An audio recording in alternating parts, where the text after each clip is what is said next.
Be sure to read and follow the safety guidelines to protect your computer from potential damage and ensure your personal safety.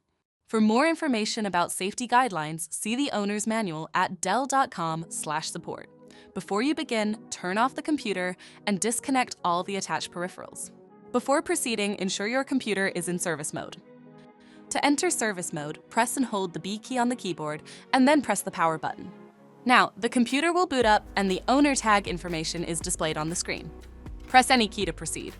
The computer will emit 3 short beeps and shut down, indicating it has entered the service mode. Loosen the captive screws holding the base cover in place.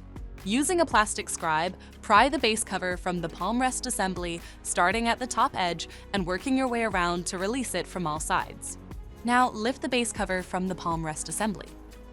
Identify and unplug the battery cable. Remove the 5 screws securing the battery and lift it out of the system. Flip the battery over and disconnect the cables.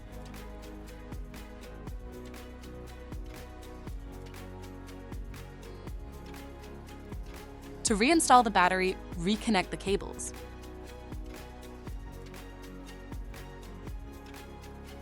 Flip the battery over and place it back in the system. Tighten the 5 screws to secure it and plug in the battery cable. Next, align the base cover with the palm rest assembly and gently place it into position. Tighten all required screws to secure the base cover in place. To exit service mode, connect the AC adapter and press the power button.